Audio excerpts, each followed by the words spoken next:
Cold weather survival manuals from the early 20th century make a claim that sounds backward to modern ears.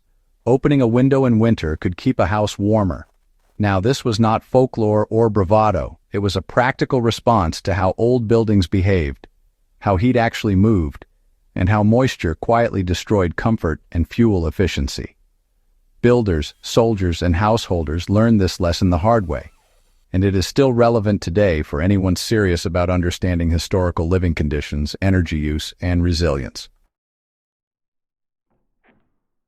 Pre-war homes were built with materials that absorbed and released moisture continuously. Plaster, brick, lime mortar, and solid wood all exchanged water vapor with the air. When those materials stayed dry, they insulated well. But when they became damp, they turned into heat sponges that pulled warmth out of rooms faster than any open crack. Builders knew that stale indoor air was not just unhealthy but destructive. Without controlled air exchange, moisture from cooking, washing, breathing, and heating accumulated inside walls and ceilings. Once that moisture settled, heating the space became far more difficult because energy was spent evaporating water instead of warming air.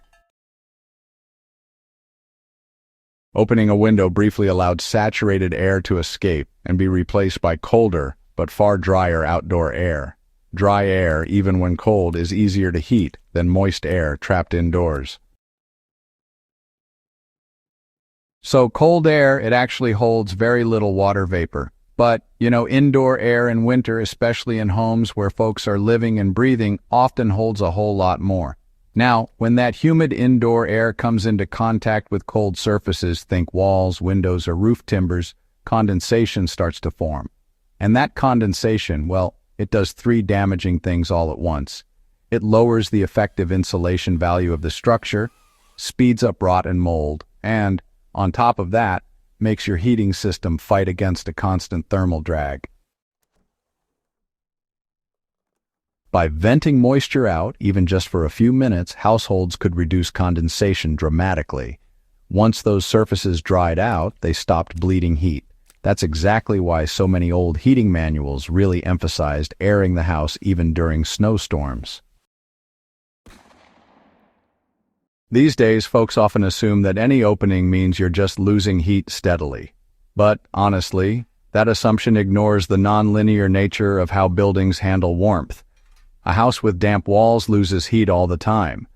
But a house with dry walls, well, it loses heat slowly even if the air inside started out colder. So back in the day, historical heating strategies were really about reducing those ongoing, continuous losses, not so much about eliminating the quick, momentary ones. Something as simple as opening a window for 10 minutes, maybe once or twice a day, actually helped cut down on overall fuel use, since the building would hold on to its heat better after that. Homes that were heated with wood or coal stoves, well, they depended on draft. That draft would pull air from inside the house right up through the chimney. But if fresh air didn't find its way back in, smoke would backdraft, combustion would get real inefficient, and the heat output would drop off too. Opening a window on the opposite side of the room, now that was a trick to stabilize airflow. The stove would burn cleaner, hotter, and just more consistently. And the boost in combustion efficiency often made up for any heat you lost through that open window. Well, from a physics standpoint, raising the temperature of dry air actually requires less energy than raising the temperature of humid air. Water vapor, you see, absorbs heat. So when your indoor air is saturated, a good bit of the stove's output goes into warming up all that moisture instead of just raising the room temperature. Long before mold was understood scientifically, builders recognized its effects.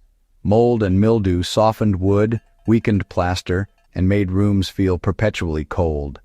These organisms thrived in still, damp air. For those living in older homes or using supplemental heating, this principle still applies. Short, deliberate ventilation is more effective than keeping a house sealed for days. Open windows wide for 5 to 10 minutes rather than cracking them indefinitely. This replaces air without cooling surfaces deeply. Energy scarcity, Fuel efficiency and resilient shelter design are not modern concerns. They are recurring challenges. The solutions developed a century ago remain relevant because the physics has not changed. Ventilation is not the enemy of warmth. Poor ventilation is. If you study history seriously, you learn to question assumptions that sound logical but fail under real conditions. Opening a window in winter is one of those lessons. If this kind of grounded, historically accurate insight matters to you, subscribe to Warfield Prepper Chronicles and share this with others who care about how people truly survived, adapted, and endured.